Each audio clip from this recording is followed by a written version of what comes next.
dosa-dosa hambanya. Saking sayangnya Allah sama manusia, maka diberi sakit agar dosanya terhapus. Tahu kan, orang itu diuji sakit sama Allah, mau sabar, ikhlas, legowo, nerimo, ridho, maka semua dosa-dosanya diampuni oleh Allah. Alhamdulillah. Sembuh dari sakit sama dengan bersih dari dosa. Ini saking cintanya Allah, saking sayangnya Allah. Karena ini BMI Taiwati ini udah manut-manut, semuanya akan dimasukkan surga. Semuanya akan dimasukkan surga. Sing gelem. Cuma syaratnya masuk surga itu nggak boleh ada dosa. Syaratnya masuk surga harus bersih dari dosa. Orang mati masih ada sisa-sisa dosa yang belum terampuni, itu besok di akhirat nggak boleh masuk surga langsung. Kenapa? Orang yang mati masih punya dosa yang belum bersih, belum diampuni, itu besok di akhirat baunya amis, maka nggak boleh masuk surga. Kenapa? Ganggu suasana surga.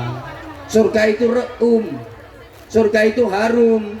Lah orang yang masih punya dosa belum diampuni, di akhirat kelak baunya amis. Kalau masuk surga ganggu lingkungan swarga.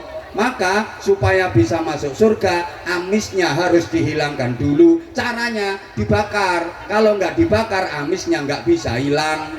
Kayak kita misalnya beli ikan di pasar, ikannya udah agak lawas, mesti amis, betul? Betul? Coba amisnya ikan itu dihilangi pakai kapur barus, nggak bisa hilang. Pakai parfum yang paling wangi, nggak bisa hilang. Pakai deterjen apapun, nggak bisa hilang. Amisnya ikan hanya bisa hilang kalau dibakar. Entah itu dipanggang, entah itu digoreng, entah itu digodok, pokoknya pakai api. Nah sama BMI Taiwati ini besok di akhirat kan potongannya amis-amis kabeh. Loh, kok amis kabeh? Soalnya ya memang iya, pengajian doyan, gendaan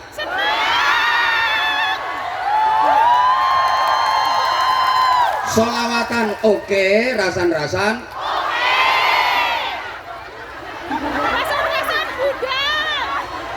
halo. Lah ngono kuwi sok no akhirat gak amis ta?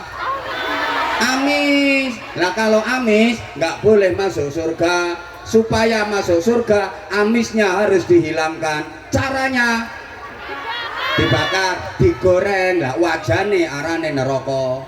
Jadi tenang, jangan khawatir, jangan takut. Besok sampean dimasukkan neraka itu nggak disiksa, cuma dihilangi amis tok. Tenang. Iya. Oh gosong. Aja khawatir, malaikat petugas penggorengan sudah pengalaman. Nah, nggih, malaikat petugas penggorengan udah pengalaman. Jangan khawatir, yang seperti itu nggak lama. Insya Allah digoreng 2 tahun saja cukup. Nah, yang kayak itu, wah agak lama itu 5 tahun. Tapi lah saya bengak-bengok no kene iki 500 tahun. Kosong.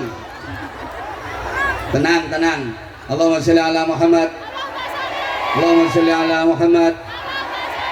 Nah ini acaranya juga halal halal. Setelah 1 bulan melewati Ramadan, diharapkan lepas Ramadan kita jadi lebih baik.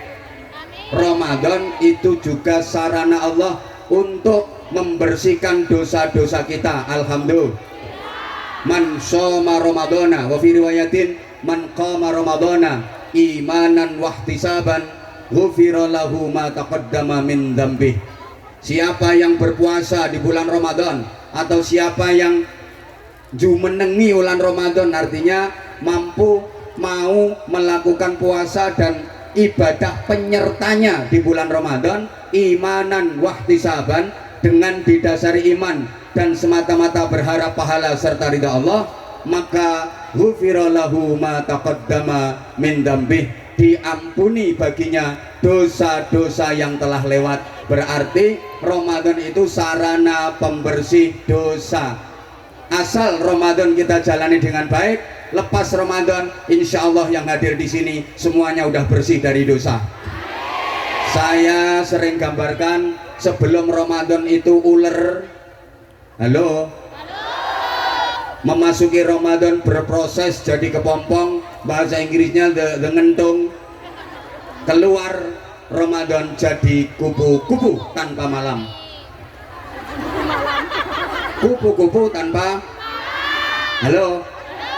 Sayang, banyak di antara kita yang setelah berkepompong selama sebulan keluar nggak jadi kupu-kupu, malah jadi codot.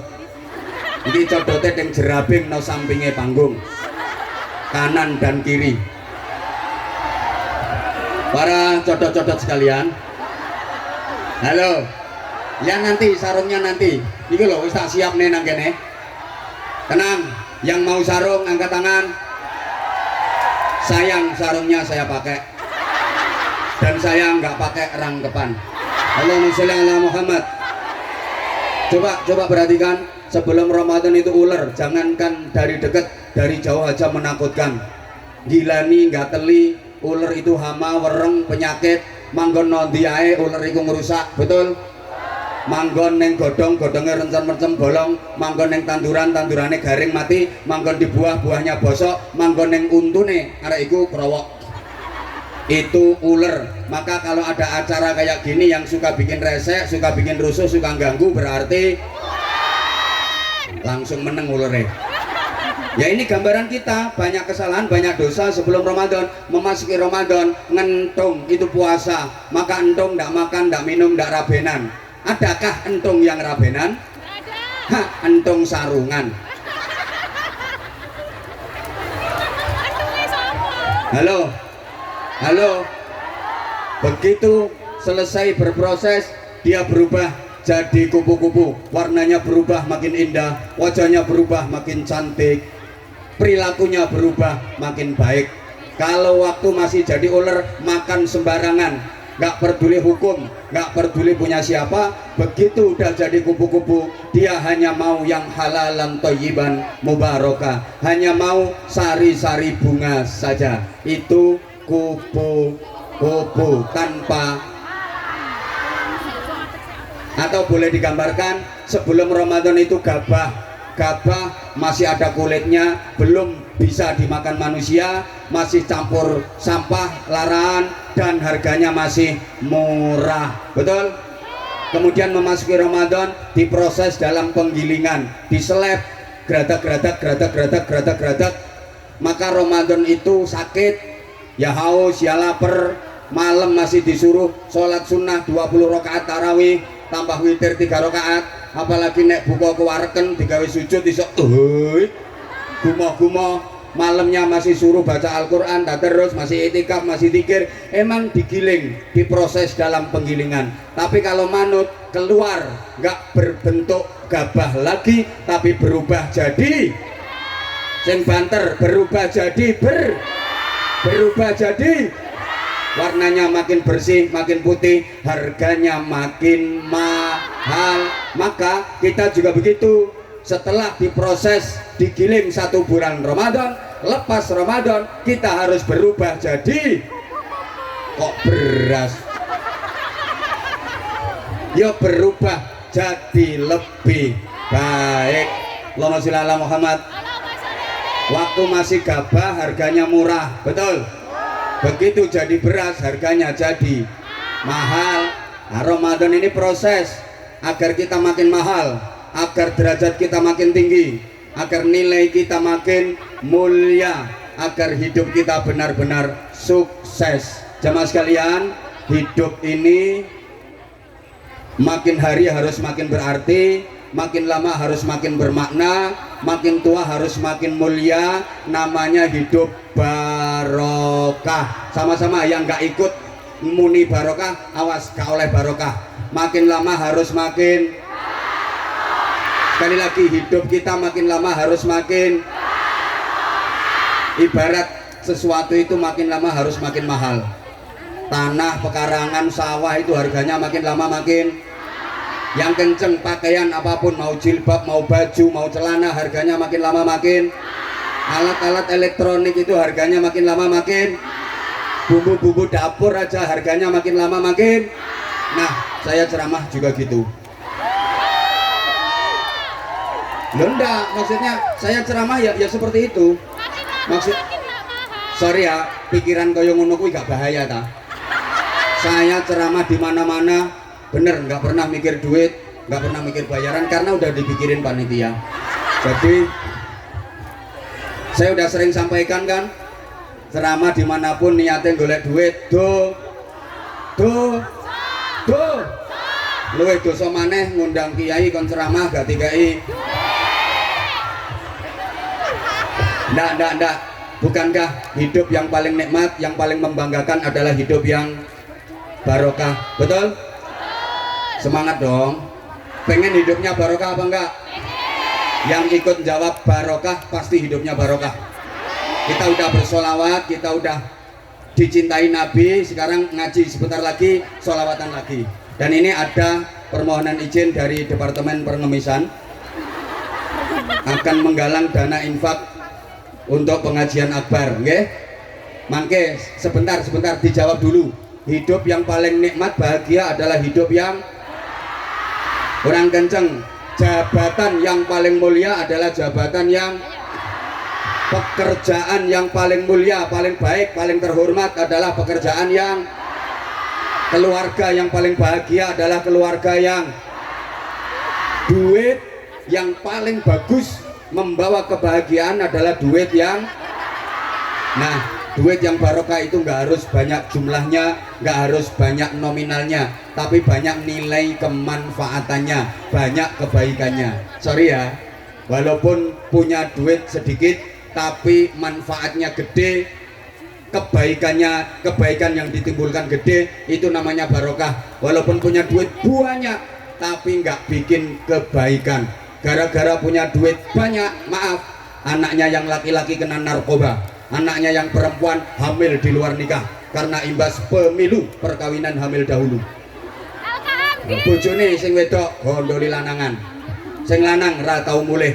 Duit banyak nggak ada artinya, betul? Meskipun duit banyak, hidup nggak barokah, hidup nggak bahagia. Coba saya tanya, sampean pilih mana? Punya duit sedikit tapi hidup bahagia, sama punya duit banyak tapi hidup nggak bahagia? Pilih mana? Duit sedikit tapi bahagia. Pilih sakarepmu. Punya duit 5.000 NT wis akeh to kuwi? Oh belum ya wes, 20.000 NT. Oke, 100.000 NT, 1 juta NT duitnya mbahmu. Iki misale sampean pilih mana?